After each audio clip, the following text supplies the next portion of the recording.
Sakali deui aya kawajiban Jum'ah, aya kawajiban ngadirikeun Jum'ah.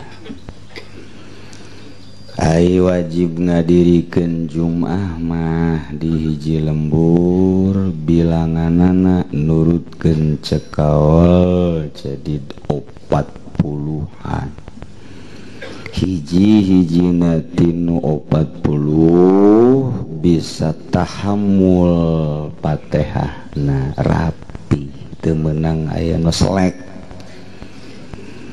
bisa nahammul teh nanggung jawab ka makmum lantaran rapi Fatihahna. Tah nu 40-an eta ngaranna wajib ngadirikeun Jum'ah, bahasa fikihna inqadul Jum'ah.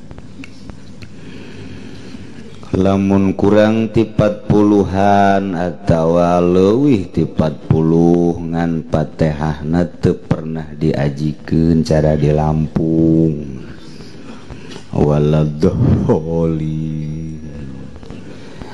Sirata jeung sirata teh aku sirata bae nya meureun tadina resep ngadahal soroto itu bisaeun sodnya nama sin bae eta teu tahap titah ditasdidkeun iyyaka na'budu wa iyyaka nasta'in nya nama iyyaka na'budu wa iyyaka nasta'in iyyaka na'budu wa iyyaka nasta'in sakali iyyaka na'budu wa ya afkir cara kotok negeri penciteun afkir ya pasti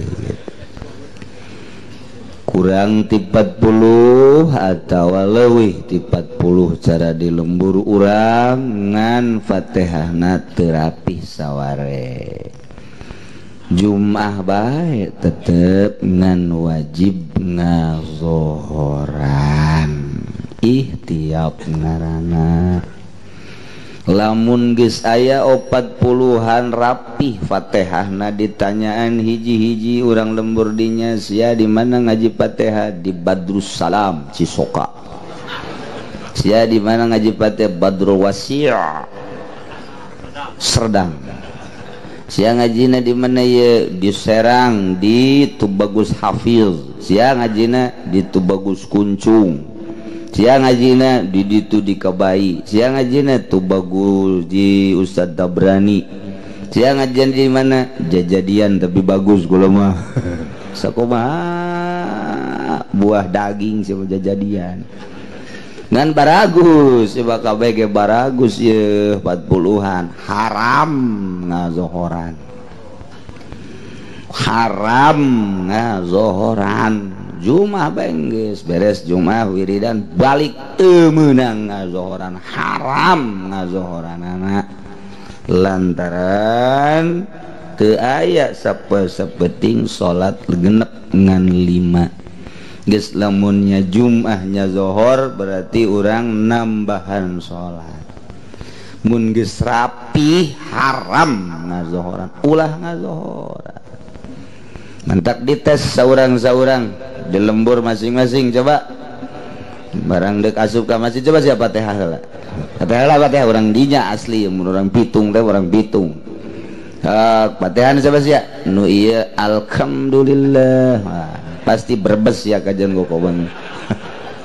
Ya. Biaya sebagus alhamdulillahirabbil alamin. Kajian goko masih Jawa Tengah ya. Aduh. Nah terapi ya terus 40-an orang dinya ndek ngadirikeun Jum'ah 20 bagus 20 teu bagus. Eta Jum'ah bae ngan wajib ngazohoran ihtiyab ngaranna. Jadi dipasang-pasangkeunana kudu pada tempatna. Pernah terjadi di dieu manteu salat Jum'ah aju ngazohoran aya tamu marah ka imah. Syukur aju marah bae sia ieu. Jukeula tuh lo ka marah. apa-apa nih kiai katanya. Oh terus jangan ngacaprak didengekeun bae teu edan ieu ngacaprak nu edan beneran namun kitu mananya heula rapi mah datang ngacaprak bae capeun nya ngap-ngapan ge sakumaha nu bengek. Udah kita buka masalahnya dibongkar tak gitu ala kadar nyana ngahaneng masa kumaha ke bodi ewe.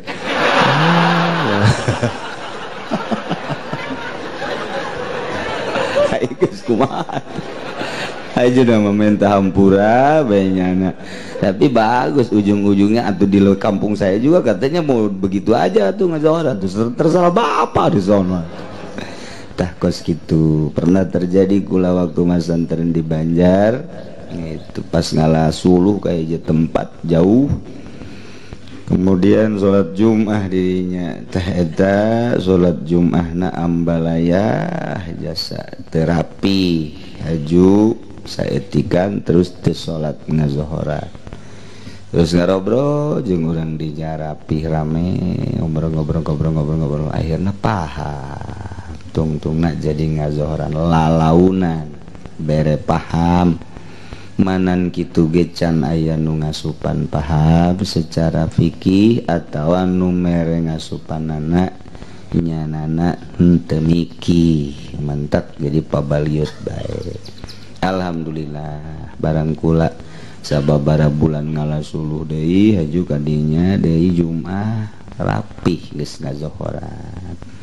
Gitulah jadi haram ngazohoran lamun memang geus memenuhi syarat mah eta in'iqadul Jum'ah.